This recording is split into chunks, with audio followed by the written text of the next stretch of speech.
Consultation Secretary. Yeah. Thank you very much, Madam Deputy Speaker. With your permission, I will make a statement on a fairer pathway to settlement for migrants. The story of migration in this country is woven through my own. My father came here in the early 70s, my mother a little less than a decade later. Both came to seek a better life, and they found one here. In time, while always proud Kashmiris, they became British citizens themselves, Brummies too, and they brought up 4 children just as proud to be a part of this country and that great city as them. This is not just my story. This is the story of many of my constituents in Birmingham Ladywood, and it is the story of many millions more across this country. I, and so many others like me, are patriots. Mine is a love of a country that is forever changing, while something essential about us always endures. It is a patriotism that finds room for those who trace their roots back many generations, and those who, like me, do not. But I worry that this broad patriotism is, for some, narrowing, and that a vision of a Greater Britain is giving way to that of a littler England, as anger turns to hate. Some will choose to scorn this analysis. They would rather we simply wished it away. But those who look like me do not have that luxury. Our lives and the lives of our families are more dangerous in a country that turns inwards. So we have no choice but to ask, what is the cause of our division and how might this country be united? As I said earlier this week, the pace and scale of migration in this country has been destabilising. I spoke on Monday of the 400,000 who have claimed asylum since 2021. But that figure pales in comparison to the net migration figure in the same period. In that time, 2.6 million more people moved to Britain than left. To place that in perspective, around 1 in every 30 people in this country arrived in those 4 years. This is the result of the extraordinary open border experiment conducted by the last Conservative government. In that period, now sometimes called the Boris wave, immigration controls were drastically lifted. This was most notable in the case of the health and care visa, where minimum salary requirements were dropped. An attempt to fill between 6,000 and 40,000 jobs led to the arrival of 616,000 individuals between 2022 and 2024. Over half were not even filling jobs in the sector at all, but were rather dependents of those who were. And abuse, as any Member of Parliament can tell you, was rife. I would think my support for migration need not be stated, but after some of the questions I faced on Monday, I think I had better do so. Migrant communities have, for generations, been woven into the tapestry of British life. While I will never believe in assimilating communities, we have achieved cohesion because different communities have integrated, retaining their distinction within a single pluralistic whole.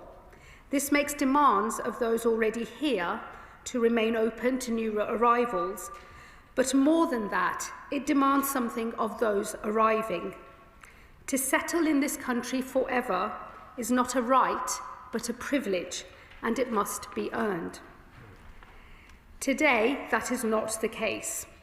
Settlement, or indefinite leave to remain, comes almost automatically after 5 years' residence in this country.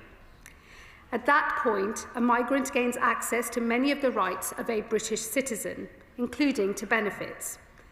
As a result of the unprecedented levels of migration in recent years, 1.6 million are now forecast to settle between 2026 and 2030, with a peak of 450,000 in 2028.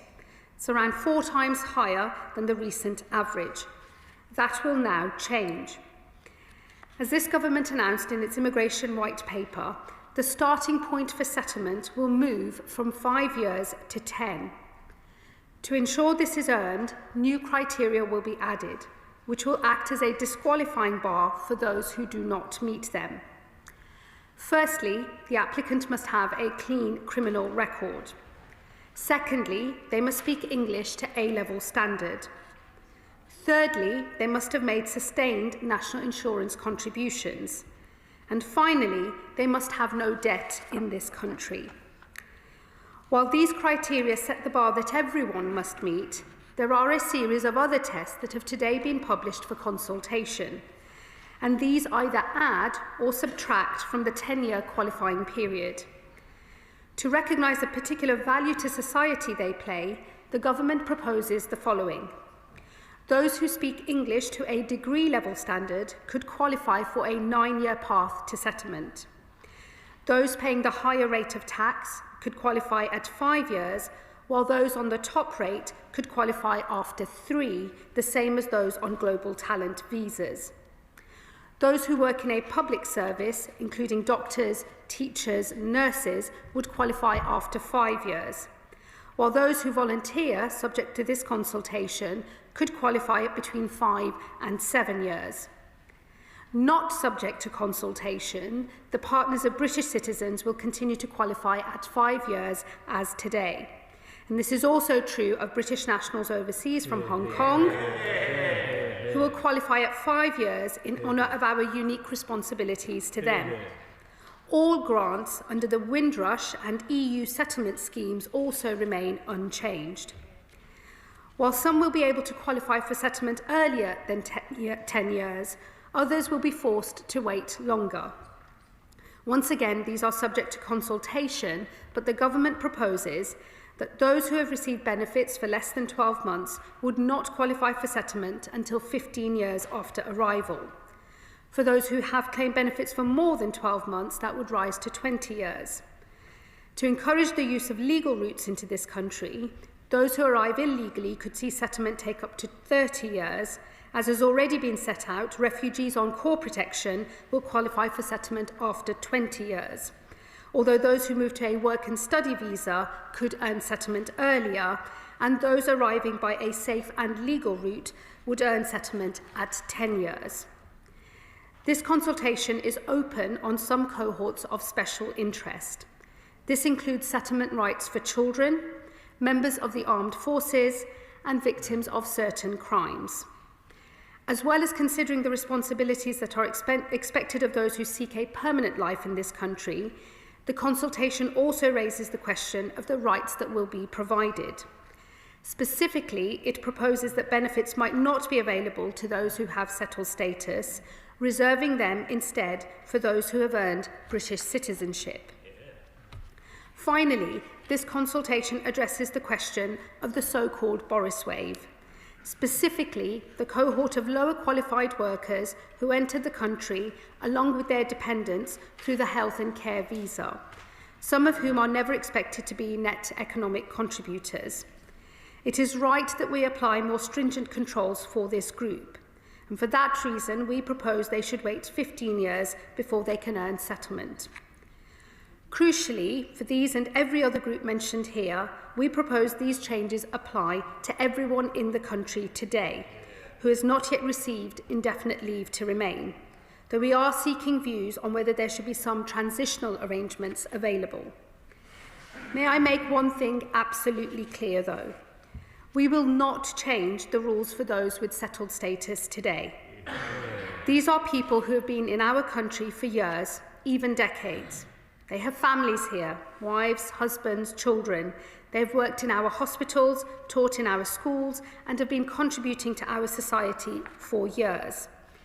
Fairness is the most fundamental of British values. We made a promise when we gave them settlement, and we do not break our promises. The Reform Party, I note, not present today, have said they will do this most un-British of things. The Tories have said that they will, but then said that they won't, and I am left in as much of a muddle about their policy as they are, that perhaps the Shadow Home Secretary might enlighten the House today. But I can be clear that on this side of the House, we won't change the rules for those with settled status. Madam Deputy Speaker, as this consultation shows, we also listen to the British public, and I encourage all those interested to make their voices heard. Today, I have set out what we propose and perhaps more importantly, why. I love this country, which opened its arms to my parents around 50 years ago. But I am concerned by the division I see now, fueled by a pace and scale of change that is placing immense pressure on local communities. For those who believe that migration is part of modern Britain's story and should always continue to be, we must prove that it can still work, that those who come here contribute, play their part, and enrich our national life. While each will always retain something of who they were and where they came from, they become a part of the greatest multi-ethnic, multi-faith democracy in the world. And with that, Madam Deputy Speaker, I commend this statement to the House. Yeah.